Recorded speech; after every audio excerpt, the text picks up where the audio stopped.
দিনটা ছিল ১৬ই ফেব্রুয়ারি। হে হাই এভরিওয়ান।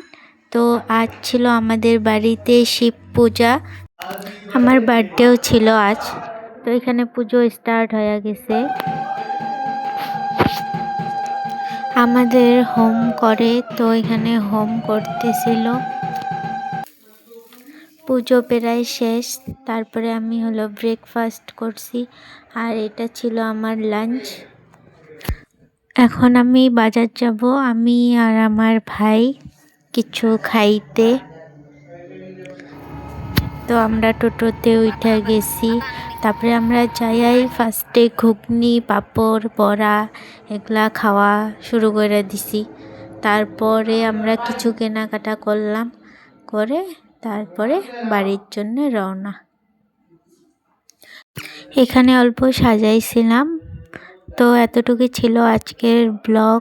তো কেমন লাগলো সবাই কমেন্ট করো।